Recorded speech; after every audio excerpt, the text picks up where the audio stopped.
मेरे प्रिय मित्रों, नमस्कार।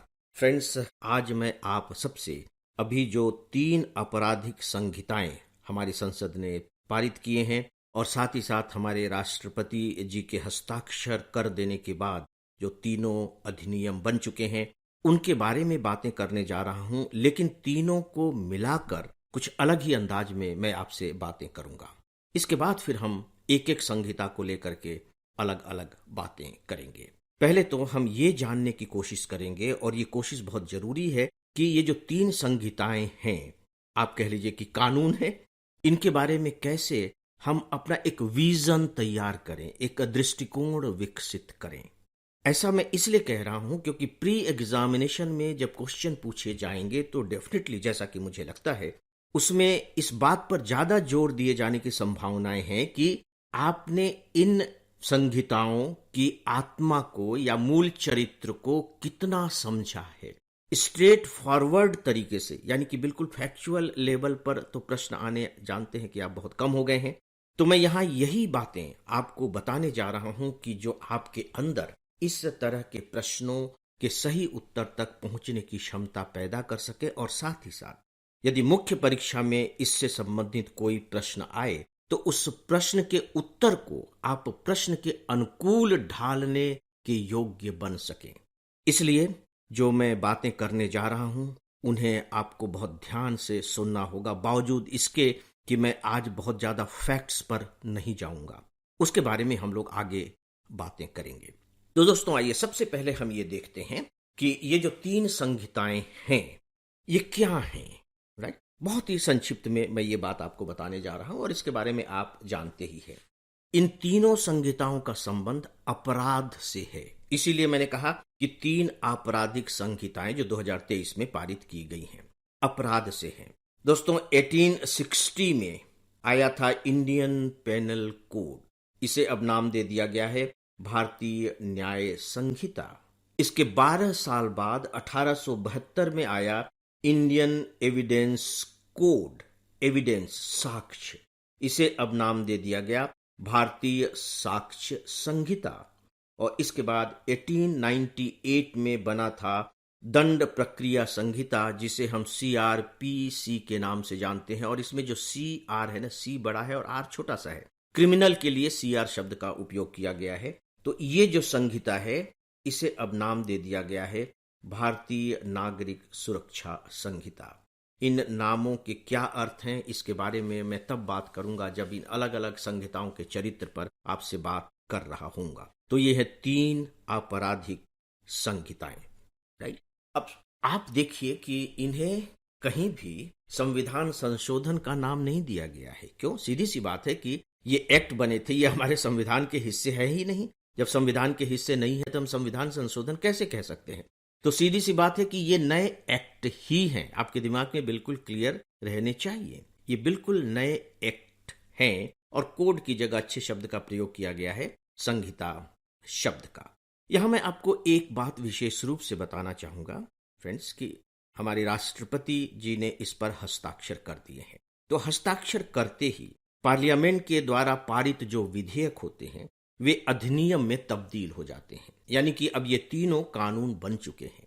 लेकिन याद रखिएगा, कानून बन जाने का अर्थ ये कतई नहीं होता कि अब वे कानून लागू हो गए हैं। मैं रिपीट कर रहा हूं कि कानून बन जाने का यह कतई अर्थ नहीं होता है कि जैसे ही कोई कानून बना है वह लागू हो जाता है। Not at all. इसे सरकार लागू करती है। सरकार कैसे लागू करती है? वह अब इस कानून को बकायदे अपने गजट में, जिसे हम हिंदी में कहते हैं राजपत्र, उसमें जारी करेगी। यानी कि लिखित तौर पर राजपत्र में इसे जारी करेगी। गजेट शब्द आपने सुना होगा, हिंदी में हम इसे कहते हैं राजपत्र। और जिस तारीख से सरकार राजपत्र में लागू करती है, यह आधिकारिक राजपत्र होता है, तभी से यह कानून लागू होता है। यानी कि सरकार इसके लिए बकायदे अधिसूचना जारी करती है आधिकारिक राजपत्र में, पहली बात। दूसरी बात, सरकार की यह मजबूरी नहीं है कि वो पूरे के पूरे कानून को एक साथ लागू करे, बिल्कुल भी नहीं। सरकार अपनी सुविधा और जरूरत के हिसाब से उसके अलग अलग हिस्सों को भी लागू कर सकती है। ये बात आपको मालूम होनी चाहिए, क्योंकि अब प्री एग्जामिनेशन में इस तरह के भी प्रश्न पूछ लिए जाते हैं।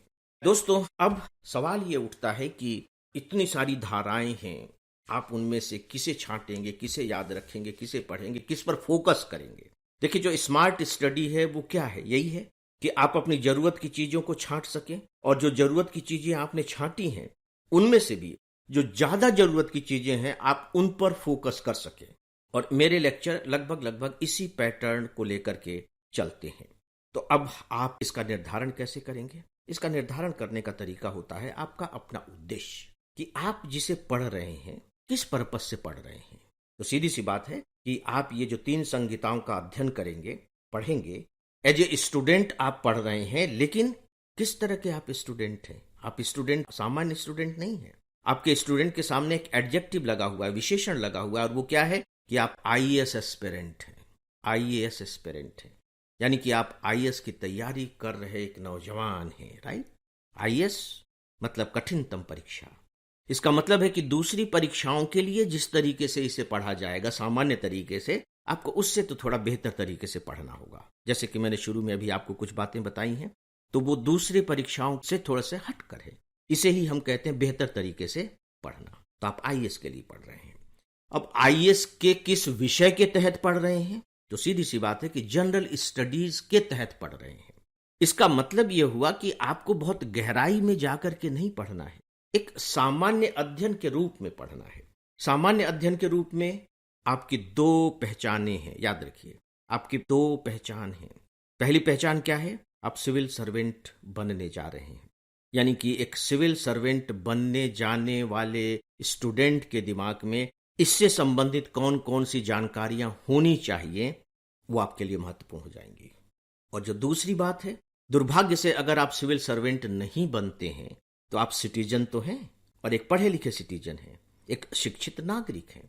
तो हमारे देश के जितने भी नागरिक हैं उनके लिए इन तीनों आपराधिक संहिताओं में किन किन बातों को जानना जरूरी है, क्योंकि ये जो संहिताएं हैं उन्हें काफी कुछ अधिकार भी प्रदान करते हैं, काफी कुछ ड्यूटीज भी देते हैं, काफी कुछ उनकी मर्यादाओं का भी निर्धारण करते हैं, उनके मन में अपराध के प्रति जो भय की भावना होनी चाहिए इनका भी निर्धारण करते हैं। तो इस दृष्टि से उन्हें किन किन बातों की जानकारी होनी चाहिए। तो ये कुछ तथ्य हैं जो आपके लिए ये फैसला करेंगे कि इन इन तथ्यों को जानना है और इन इन तथ्यों को दूसरों की तुलना में ज्यादा जानना है, राइट? नेक्स्ट पॉइंट है कि ये जो 3 संहिताएं हैं इनमें बदलाव किए गए। किस तरीके के बदलाव किए गए? जो बदलाव किए गए हैं उनकी मूल आत्मा क्या है? आप देखिए कि पार्लियामेंट में हमारे होम मिनिस्टर जब बोल रहे हैं तो उन्होंने बहुत स्पष्ट रूप से कहा है कि ये जो तीनों बदलाव हैं इनका जो केंद्र बिंदु है वो न्याय है। पहले क्या था? वो दंड था। यानी कि अब आपको पढ़ने के दौरान ये ढूंढने की कोशिश करनी है कि इसमें से कौन कौन से तथ्य ऐसे हैं जो हमारे केंद्रीय मंत्री के इन 2 वक्तव्यों को सिद्ध करते हैं। पहला तो यह है कि इसका उद्देश्य न्याय करना है, दंड देना नहीं, और दूसरा है कि अब इसकी आत्मा भारतीय है। यानी कि ये जो हमारा समाज है, जो हमारा दर्शन है, जो हमारी जीवन पद्धति है, ये जो 3 संहिताएं हैं वे उसके अनुकूल हैं। इन 2 बातों को आपको पकड़ना होगा, और याद रखिए कि इन 2 बातों को पकड़ना ही इसके एनालिसिस करना होगा। मुझे लगता है कि मुख्य परीक्षा में यदि कोई प्रश्न पूछा जा सकता है तो वे कुछ इसी पैटर्न के ही प्रश्न होंगे, क्योंकि आप देखिए कि हमारे गृह मंत्री जी ने बार बार संसद में इसी तरह के वक्तव्य दिए हैं, और अखबारों में भी इसी को फोकस किया गया है, और एडिटोरियल भी लगभग लगभग इसी फोकस को आधार बनाकर लिखे गए हैं। मैं अखबार की बात क्यों कर रहा हूं? देखिए, जो अखबार हैं वो for the citizen of the country होते हैं, वो देश के नागरिकों के लिए होते हैं। अखबार जिन बातों पर जोर देते हैं तो कहीं ना कहीं हमें ये संकेत कर देते हैं कि हमारे देश के लोगों के लिए ये तथ्य जानने जरूरी हैं। और जैसा कि मैंने कहा कि दुर्भाग्य से यदि आप सिविल सर्वेंट नहीं बन पाते हैं तो सिटीजन तो हैं, तो आपको कौन कौन सी बातें जाननी चाहिए, वे फिर आपके जनरल नॉलेज का हिस्सा हो जाती हैं। दोस्तों, ये कुछ बातें मैंने आपके सामने रखी हैं, और इन्हीं बातों को ध्यान में रखते हुए मैं आगे अब ये जो 3 हमारी जो आपराधिक संहिताएं आई हैं इन पर बातें करूंगा। लेकिन मुझे लगा कि पहले यदि मैं भूमिका के तौर पर आपकी मानसिकता बना दूं तो शायद जब मैं बातें कर रहा होऊंगा तब आप उन्हें बहुत ध्यान से सुन सकेंगे, फोकस तरीके से सुन सकेंगे। और मैं चाहूंगा कि कल जब हम लोग एक एक आपराधिक संहिताओं को लेकर के बात करना शुरू करेंगे तो प्लीज आप अपना इस तरह का मनोवैज्ञानिक निरीक्षण भी करते जाइएगा कि सर ने पहले जो ये बातें बता दी हैं, इन बातों को सुनने के बाद अब जब हम संहिताओं के बारे में सुन रहे हैं तब हमें कैसा लग रहा है, हमारा जो रिसीवर है वह ज्यादा स्पष्ट हो गया है कि नहीं हो गया है। प्लीज आप सब ऐसा कीजिएगा। और इसके बारे में अगर आप अपने कमेंट्स भी मुझे बता सकेंगे तो मुझे बेहद खुशी होगी। तो दोस्तों, आज के विषय के बारे में बस इतना ही, और इसी के साथ ही दोस्तों आज के इस डेली ऑडियो लेक्चर को अब यहीं समाप्त करता हूं। नमस्कार।